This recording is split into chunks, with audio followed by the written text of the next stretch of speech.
Empat alasan mengapa kita perlu berdoa pada waktu penderita. Karena itu kami senantiasa berdoa juga untuk kamu, supaya Allah kita menganggap kamu layak bagi panggilannya dan dengan kekuatannya menyempurnakan kehendak-Nya untuk berbuat baik dan menyempurnakan segala pekerjaan imanmu, sehingga nama Yesus Tuhan kita dimuliakan di dalam kamu dan kamu di dalam Dia. Menurut kasih karunia Allah kita dan Tuhan Yesus Kristus.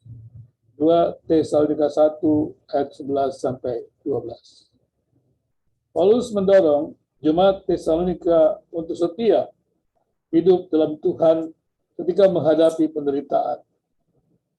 Pada 2 Tesalonika 1 ayat 1 dan 4 atau sampai 4, Paulus mendorong jemaat Tesalonika untuk mengucap syukur kepada Allah pada waktu menderita. Dalam Tuhan, pada waktu menderita di dalam Tuhan. Karena melalui penderitaan jemaat di Tesalonika membuktikan adanya pertumbuhan rohani jemaat, pertumbuhan kasih kepada Allah, kasih kepada sesama, dan menjadi kesaksian yang memuliakan Tuhan. Paulus juga mendorong jemaat di Tesalonika berpegang pada janji Tuhan. 2 Tesalonika 1 ayat 5 sampai 10.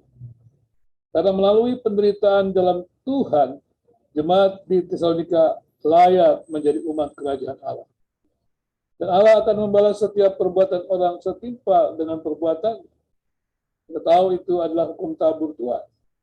Dan janji Tuhan juga mengingatkan kita bahwa jemaat di Tesalonika telah dihakimi ketika Kristus mati di kayu salib. Sehingga setiap orang yang telah diampuni dosanya tidak akan dihakimi pada waktu Yesus datang pada akhir zaman. Sebaliknya, Yesus akan mengangkat, membebaskan orang percaya dari penderitaan untuk masuk pada dunia yang baru, kehidupan kekal di surga. Kemudian dalam 2 Tesalonika 1 ayat 11 sampai 12, Paulus mendorong jemaat di Tesalonika untuk bertekun dalam doa. Ketika berada dalam penderitaan, pertanyaannya kemudian, apa yang perlu kita doakan ketika kita berada dalam penderitaan? Yang pertama adalah berdoa untuk menghargai kelayakan yang diberikan Allah untuk menjadi umat kerajaan Allah. Pada waktu menderita, kita perlu berdoa untuk tetap setia menjalani rencana Allah. Kita perlu berdoa agar kita hidup dalam anugerah dan kasih Allah, hidup dalam diri kita. Hidup melakukan kebaikan pada sesama untuk memuliakan Tuhan. Penderitaan yang dialami orang percaya membuktikan bahwa orang percaya layak untuk menjadi warga kerajaan Allah. Karena pengorbanan Kristus di kayu salib menjadi bagian daripada orang percaya tersebut. Pada waktu kita melewati percobaan yang membawa kita dalam penderitaan, dalam pertolongan Tuhan kita dapat melewati pencobaan yang berat itu. Maka itu membuktikan bahwa Allah telah melayakkan kita untuk menjadi umat kerajaan Allah. Orang percaya yang melewati penderitaan dengan tetap memuliakan Tuhan akan menjadi kesaksian bagi orang percaya lain. Itu menjadi kesaksian bahwa dalam penderitaan Tuhan tidak pernah meninggalkan orang yang percaya. Dan yang kedua adalah mengapa kita perlu berdoa, harus berdoa pada waktu menderita. Berdoa itu adalah untuk tetap menjalankan misi Allah. Setiap orang yang diberi Tuhan dipanggil untuk hidup dalam rencana Allah, yaitu menjalankan misi Allah, untuk hidup memberitakan kabar penebusan dosa yang sudah dikerjakan Yesus misalnya. Membawa sebuah ciptaan Tuhan, hidup memuliakan Tuhan. Iman kepada Kristus menghasilkan perbuatan baik. Orang percaya yang hidup dalam Tuhan dapat menjalankan misi Allah dengan kekuatan Tuhan. Ketaatan kepada Tuhan tidak dihasilkan dengan usaha manusia semata atau dengan kekuatan yang keluar dari diri kita. Ketaatan kepada Allah hanya mungkin jika kuasa Allah memampukan kita hidup mentaati Allah.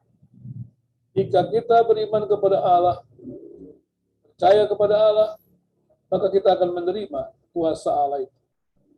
Kita tidak dapat hidup sebagai pemenang dalam pencobaan yang membawa kita dalam penderitaan, kecuali dengan kemenangan yang kita dapatkan dari Allah. Kita tidak bisa membanggakan pengalaman hidup kita. Baik dalam Tuhan, tidak bisa kita banggakan. Tetapi kita harus tetap bersandar pada kekuatan Tuhan. Apabila kita tidak bergantung pada Tuhan dalam setiap langkah kehidupan kita, maka kita tidak akan mampu melakukan tugas misi Allah, yaitu tugas misi Allah yang sesuai dengan kehendak Allah. Yang ketiga adalah berdoa untuk hidup memuliakan Tuhan. Kristus patut dimuliakan orang percaya, bukan hanya ketika orang percaya berjumpa dengan Tuhan Yesus pada waktu kedatangan kerajaan Allah. Tetapi Kristus juga patut dimuliakan dalam kehidupan orang percaya pada masa ini.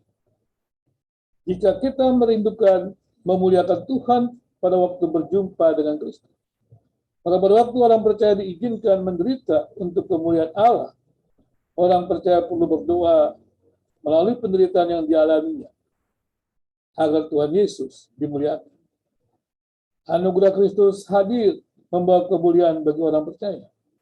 Demikian juga pada waktu orang percaya menderita bagi Kristus. Di situ kemuliaan Tuhan dinyatakan dalam kehidupan orang percaya.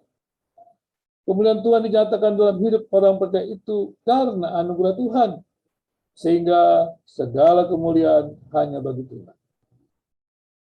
Dan demikian dapat kita pahami pada masa pencobaan dan penderitaan, orang percaya perlu berdoa. Berdoa sungguh-sungguh kepada Allah, yakni berdoa bersyukur atas kelayakan yang Tuhan berikan sebagai umat kerajaan Allah. Dan juga kita perlu berdoa dan sadar untuk menjalankan misi Allah yang menjadi tujuan pemilihan Allah atas kehidupan orang percaya. Tetap berdoa agar melalui penderitaan yang kita alami, Tuhan dimuliakan. Kita telah melewati pandemi yang tidak mudah. Hampir 2 tahun kita sudah melewati. Di tengah-tengah kondisi yang terkadang memuncak, menggetarkan tersebut, tapi kita tetap perlu melihat kedaulatan Tuhan. Dan kini pun ketika COVID mulai mereda, kita pun tetap bersyukur, namun tetap waspada. Karena kita tahu bahwa Tuhan memberi bijaksana kepada kita menjalani hidup ini. Dan segala sesuatunya hanya bisa kita hadapi dalam anugerah Tuhan, kemenangan Tuhan. Jadi jangan kita memisahkan antara kebergantungan dengan Tuhan dengan perjuangan yang sungguh-sungguh mengisi kehidupan ini. Tapi yang utama dari semuanya itu adalah berada di dalam Tuhan. Dan untuk berada di dalam Tuhan berarti kita harus berdoa. Karena doa merupakan ungkapan kebergantungan dengan Allah. Mari berdoalah ketika kita menderita. Bersyukurlah ketika kita menerima penderitaan.